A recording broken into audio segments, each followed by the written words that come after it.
ಸಮಸ್ಯೆಗಳೇನು ಇತ್ತು ಅಂದ್ರೆ ಖಂಡಿತ ಅಲ್ಲೇ ನಾವು ಸ್ಪಾಟಲ್ಲಿ ಮಕ್ಕಳಿಗೆ ಹೇಳ್ತಾ ಇದ್ದೀವಿ.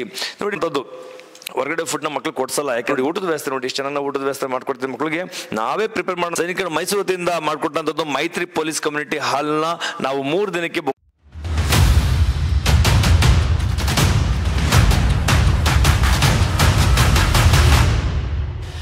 ನಮಸ್ತೆ, ಜೈ ಹಿಂದ್. ನಾನು ನಮ್ಮ ಸೈನಿಕರು ಮೈಸೂರು ವತಿಯಿಂದ ಕೊಡ್ತಂತ video Madikeri rally 224 Agnipath 224 rally ಬಗ್ಗೆ. ಯಾರು ರಿಟರ್ನ್ ಎಕ್ಸಾಮ್ ಕ್ವಾಲಿಫೈ ಆಗಿ ಅಡ್ಮಿಟ್ ಕಾರ್ಡ್ ಬಂದಿದೆ ರ್ಯಾಲಿಗೋಸ್ಕರ PST PET ಮತ್ತೆ ಮೆಡಿಕಲ್ಗೋಸ್ಕರ ನಿಮಗೆ ಅಡ್ಮಿಟ್ ಕಾರ್ಡ್ ಕೊಡಲಾಗಿದೆ. ಅಂತ ಮಕ್ಕಳಿಗೆ ನಮ್ಮ ಸೈನಿಕರು ಮೈಸೂರಿನಲ್ಲಿ ಕ್ಯಾಂಪ್ ವ್ಯವಸ್ಥೆ ಮಾಡಲಾಗಿದೆ. ನೋಡ್ತಾ ಇದ್ದಾರೆ ಈ ಕ್ಯಾಂಪ್ ಸೈನಿಕರು ಮೈಸೂರು ವತಿಯಿಂದ ಮಾಡಿಕೊಟ್ಟಂಥದ್ದು ಮೈತ್ರಿ ಪೊಲೀಸ್ ಕಮ್ಯುನಿಟಿ ಹಾಲ್ನ ನಾವು 3 ದಿನಕ್ಕೆ ಬುಕ್ ಮಾಡ್ಕೊಂಡಿದ್ವಿ. 3 ದಿನಕ್ಕೆ ಮಕ್ಕಳಿಗೆ ಇಲ್ಲಿ ಇರಲಿಕ್ಕೆ ಅವಕಾಶ ಇದೆ.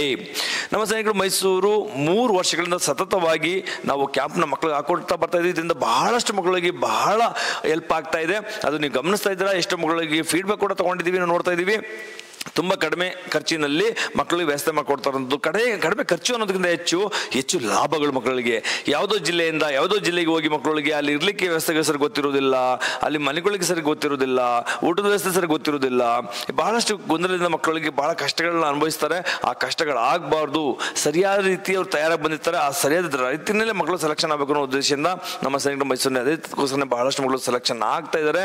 ಇದು 3ನೇ ಬಾರಿ. ಮೊದಲನೇ ಬಾರಿ ನಾವು ಹಾಸನದಲ್ಲಿ ನಾವು ಕ್ಯಾಂಪ್ ಹಾಕೊಂಡಿದ್ವಿ, ಬಹಳ ಸಕ್ಸಸ್ಫುಲ್ ಆಗಿ ನಡೆಸ್ಕೊಟ್ಟಿದ್ವಿ. 2ನೇ ಬಾರಿ ಮೈಸೂರಿನಲ್ಲಿ, ಇದು 3ನೇ ಬಾರಿ ಮಡಿಕೇರಿನಲ್ಲಿ, ಎಲ್ಲಿ ಸೈನಿಕರ ರಾಜ್ಯ ಅಂತಾನೆ ಹೆಸರಾಗಿರುವಂತ ಮಡಿಕೇರಿ ಅಲ್ಲಿನ ನಾವು ಈ ಸರಿ ಕ್ಯಾಂಪ್ ಹಾಕೊಂಡಿರುವಂಥದ್ದು. ಇಲ್ಲಿ ತುಂಬಾ ಮಳೆ ಹೋಯ್ತಾ ಇದೆ, ತುಂಬಾ ಚಳಿ ಇದೆ.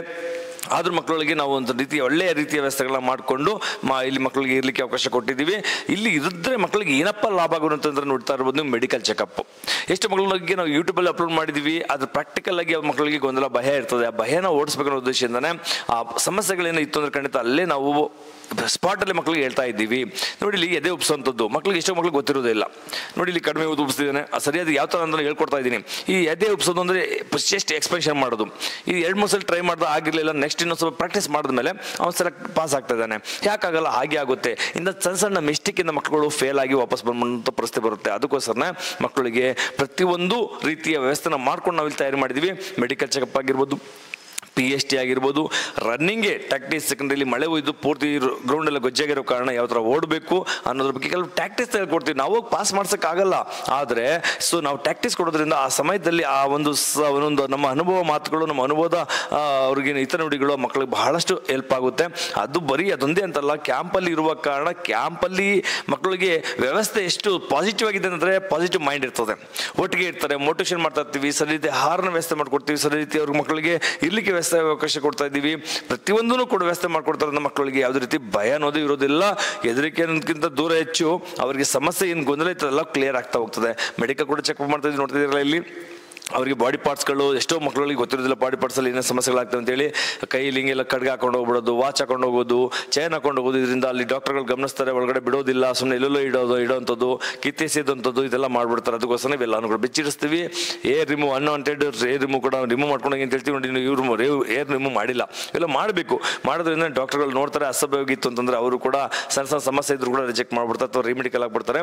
ಆದ ಕಾರಣ ನೀವು ಈ ನೀಟಾಗಿ ಹೋಗ್ಬೇಕು. ಮಕ್ಕಳಿಗೆ ಇದನ್ನು ಕೂಡ ನಾವು ಇಲ್ಲಿ ವ್ಯವಸ್ಥೆ ಮಾಡ್ಕೊಟ್ಟಿದ್ವಿ. ಖಂಡಿತ ಮಕ್ಕಳಿಗೆ ಇದೊಂದು ಬಹಳ ಹೆಲ್ಪ್ ಆಗ್ತಾ ಇದೆ. ನೆಕ್ಸ್ಟ್ ನಮ್ಮ ಸೈನಿಕರು ಮೈಸೂರಿನಲ್ಲಿ ಈ ಒಂದು ವ್ಯವಸ್ಥೆನ ಮಾಡ್ಕೊಡ್ತಾ ಇರೋದ್ರಿಂದ ಮಕ್ಕಳಿಗೆ ಎಷ್ಟೊಂದು ಖುಷಿಯಿಂದ ಮಕ್ಕಳು ಬರ್ತಾ ಇದೆ ಅಂತ ನೋಡ್ಬೋದು. ಈ ಕ್ಯಾಂಪನ್ನ ಸಂಜೆ ಇನ್ನೊಂದು ವಿಡಿಯೋ ಅಪ್ಲೋಡ್ ಮಾಡ್ತೀನಿ ನೋಡಿ, ತುಂಬ ಹೋಗುತ್ತೆ ಮಕ್ಕಳು, ತುಂಬ ಮಕ್ಕಳಿಗೆ ಹೆಲ್ಪ್ ಆಗ್ತದೆ. ಸರ್ಕಾರ ಪ್ರತಿಯೊಂದು ವ್ಯವಸ್ಥೆನ ಮಾಡ್ಕೊಡ್ಲಿಕ್ಕೆ ಆಗಲ್ಲ, ಮಾಡಿಕೊಟ್ಟಿದ್ರು ಕೂಡ ಅದರ ಸರಿಯಾದ ರೀತಿ ಜವಾಬ್ದಾರಿಯಿಂದ ನಿಭಾಯಿಸೋರು ಯಾರು ಇರೋದಿಲ್ಲ. ಆ ಜವಾಬ್ದಾರಿ ತಗೊಳ್ಳೋದೇ ಬಹಳ ಕಷ್ಟ ಅಲ್ವಾ. ದುಡ್ಡಂತೂ ಸರ್ಕಾರ ಕೊಟ್ಬಿಡುತ್ತೆ, ವ್ಯವಸ್ಥೆ ಕೊಟ್ಬಿಡುತ್ತೆ. ಆದರೆ ನನಗೆ ನಮ್ಮದೇ ಆದಂಥ ಒಂದು ಎಫರ್ಟ್ ಇದೆ, ನನ್ನದೇ ಆದಂಥ ಜ್ಞಾನ ಇದೆ, ನನ್ನದೇ ಒಂದು ಅನುಭವ ಇದೆ. ಮಕ್ಕಳಿಗೆ ಇದೆಲ್ಲ ವ್ಯವಸ್ಥೆ ಮಾಡ್ಕೊಡ್ತೀವಿ ನೋಡಿ. ಬಂದು ಮಕ್ಕಳಿಗೆ ನಾವೇ ಮ್ಯಾಟ್ ಹಾಕೊಟ್ಟು ಮಕ್ಕಳಿಗೆ ಇರ್ಲಿಕ್ಕೆ ವ್ಯವಸ್ಥೆ ಮಾಡಿಕೊಟ್ಟು ಮಕ್ಕಳಿಗೆ ರೆಸ್ಟ್ ಮಾಡಬೇಕು. ಪಾಪ ಸುಸ್ತಾಗಿ ಬಂದಿರ್ತಾರೆ, ರೆಸ್ಟ್ ಮಾಡಬೇಕು. ಬೆಳಿಗ್ಗೆ ಗೊಂದಲ ಬರೋದು ನೋಡಿ. ಊಟದ ವ್ಯವಸ್ಥೆ ನೋಡಿ, ಎಷ್ಟು ಚೆನ್ನಾಗಿ ನಾವು ಊಟದ ವ್ಯವಸ್ಥೆ ಮಾಡ್ಕೊಡ್ತೀವಿ. ಮಕ್ಕಳಿಗೆ ನಾವೇ ಪ್ರಿಪೇರ್ ಮಾಡೋಂಥದ್ದು. ಹೊರಗಡೆ ಫುಡ್ನ ಮಕ್ಕಳು ಕೊಡ್ಸಲ್ಲ. ಯಾಕೆಂತಂದ್ರೆ ಹೊರಗಡೆ ಊಟ ಮಾಡಿದ್ರೆ ಮಕ್ಕಳಿಗೆ ಸೋಡಾ ಊಟ ಆಗಿರ್ಬೋದು, ಟೆಸ್ಟಿಂಗ್ ಫುಡ್ ಆಗಿರ್ಬೋದು, ಅಥವಾ ಜಿಡ್ಡು ವ್ಯವಸ್ಥೆ ಆಗಿರ್ಬೋದು, ಖಾರದ ಮಸಾಲೆಗಳಾಗಿರ್ಬೋದು, ಇದು ಮಕ್ಕಳಿಗೆ ಬಹಳ ಆರೋಗ್ಯದ ಸಮಸ್ಯೆ ಆಗ್ಬೋದು ಅನ್ನೋ ಉದ್ದೇಶದಿಂದ ನಮ್ಮ ಮಕ್ಕಳಲ್ಲೇ ಕೆಲಸ ಅಡುಗೆ ಮಾಡಿಸುವಂಥದ್ದು.